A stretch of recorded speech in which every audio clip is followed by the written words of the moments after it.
Aquí tenemos mi mapa de síntesis del vanadio.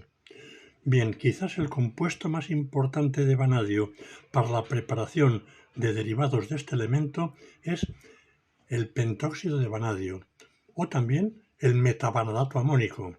Bueno, por supuesto, si uno dispone del metal vanadio, también tiene muchísimas posibilidades, obviamente. Aunque aquí falta la flechita en esta dirección, el pentóxido de vanadio se prepara con gran facilidad calentando el metavanadato amónico. Bueno, pues el Brouwer dice que a unos 500 grados centígrados, pero en otras partes pues nos podemos encontrar con descripciones que dicen calentándolo primero a 300 grados centígrados y luego subiendo a 500 grados. Vale la pena destacar que esta sal amónica se descompone tal como hemos indicado de forma limpia, es decir, no se parece en nada a otras sales amónicas de aniones oxidantes. Por ejemplo, el dicromato amónico, que como sabemos, pues se descompone pues con liberación de agua, nitrógeno y reduciéndose el dicromato hasta cromo 3. Aquí no sucede nada por el estilo, pero claro, es que el vanadato es mucho menos oxidante que el dicromato. Decíamos que el pentóxido de vanadio permite preparar muchísimos compuestos. Si empezamos por el primero, el vanadato amónico, bueno, es bien fácil. Aquí está descrito tratando el vanadato amónico con carbonato sódico en caliente y luego añadiendo cloruro amónico. ¿El por qué? Bueno, pues porque ocurre que el vanadato amónico es bastante poco soluble en agua fría y se puede aprovechar esta propiedad para cristalizarlo con gran facilidad y gran rendimiento, por supuesto. A partir del vanadato amónico tenemos descrita la síntesis de un oxotetrafluorovanadato de amonio y a partir de él de otro muy relacionado. Pero me parece más importante comentar la preparación de este alumbre de vanadio y amonio. Fijaros, tal como está descrita esta síntesis es interesante porque primero se trata el vanadato amónico con ácido sulfúrico y SO2. La cuestión es que se va a hacer una reducción electroquímica y bueno, pues primero se pasa a transformar el vanadato en la sal de vanadilo y eso se hace pasando una corriente de dióxido de azufre sobre esta mezcla de sulfúrico y vanadato amónico. De esta forma no introducimos ningún nuevo anión ni nada por el estilo y tenemos limpiamente este sulfato de vanadilo que reducimos luego fácilmente. Un poco más compleja es la preparación del nitruro de vanadio que puede hacerse partiendo de este vanadato amónico y tratándolo con amoníaco gas pero a temperatura bastante alta.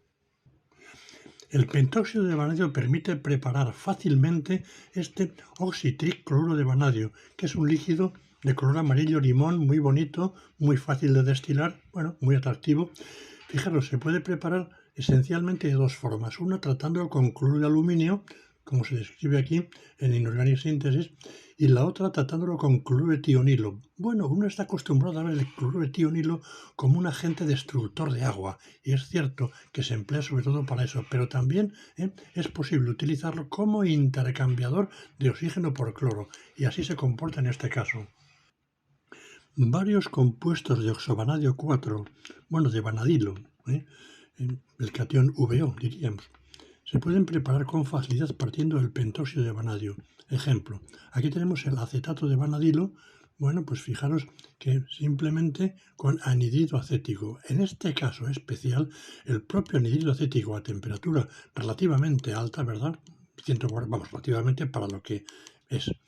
Pues actúa también como reductor y pasamos de vanadio 5 a vanadio 4. No es muy frecuente este comportamiento como reductor ni de acetatos ni del anhidrido acético. En este caso sí se da y nos lo permite.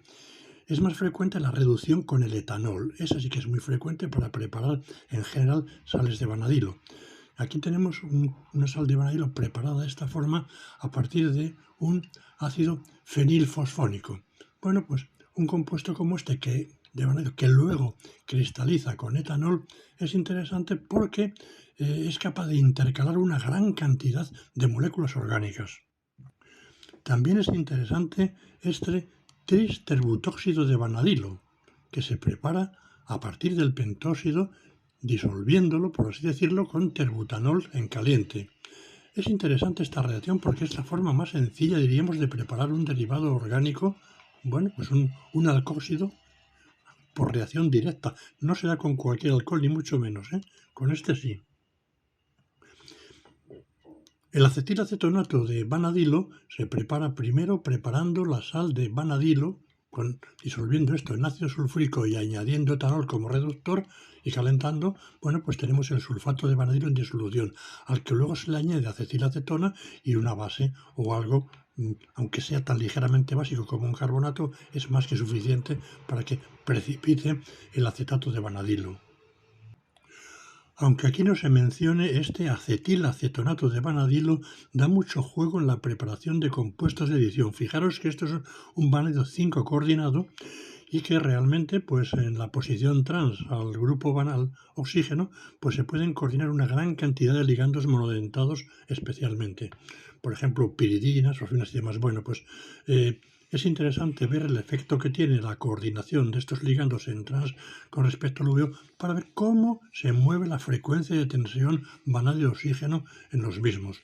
Fijaros que aquí he hablado de vanadilo porque ciertamente el vanadilo es bien reconocido, cosa que no ocurría con el titanilo. La preparación del vanadato de potasio, como se describe aquí, pues es sencilla, pero llama la atención el que aparezca aquí el tratamiento con peróxido de hidrógeno y en caliente. Bueno, la razón no es que sea necesario, puesto que tenemos vanadio 5 y pasamos a vanadio 5, pero se añade peróxido de hidrógeno porque en algunos casos el pentóxido de vanadio comercial, o por lo menos en estas épocas, aparecía contaminado con algo de vanadio 4 y para estar seguros de que todo es vanadio 5, pues se trataba con agua oxigenada al 3% y en caliente. Este vanadato, junto con el vanadato amónico, son los más adecuados para preparar algunos compuestos especiales del tipo heteropolivanadatos, como este, en el que tenemos un manganeso y 13 vanadios. Este es un manganeso 4, si os fijáis. Bien, pues se prepara tal como aparece aquí, con sulfato de manganeso, un persulfato como oxidante, etc. De un modo similar se puede preparar este vanadato en lugar de con manganeso 4, con níquel 4. Digo esto porque no hay muchos compuestos de níquel 4 que se preparen con cierta facilidad. Y aquí basta, bueno, es un oxidante fuerte, evidentemente, un peróxido de sulfato, pero suficiente para irnos eso, a un níquel 4 en este caso. El decavanadato de amonio, que es el prototipo de los decavanadatos, también se obtiene a partir del pentóxido de vanadio, disolviéndolo en amoníaco y ajustando las condiciones para que nos movamos a la hora de cristalizarlo en unas concentraciones y unos pHs que permitan la existencia de este decavanadato, puesto que estos isopolivanadatos, pues son estables solo en un cierto intervalo de pH. Vale la pena comparar el resultado con el tratamiento de este ortovanadato de sodio preparado disolviendo el pentóxido de vanadio en hidróxido sódico, que luego si se trata con un bromuro de tetraetil o de tetrabutilamonio, pues se obtiene un decavanadato, pero fijaros, con 3 cationes tetraalquilamonio en lugar de con 6 amoníacos que había aquí. Obviamente 3 hidrógenos aquí y aquí ninguno, ¿verdad? Pero como decía, en ambos casos típicos decavanadatos.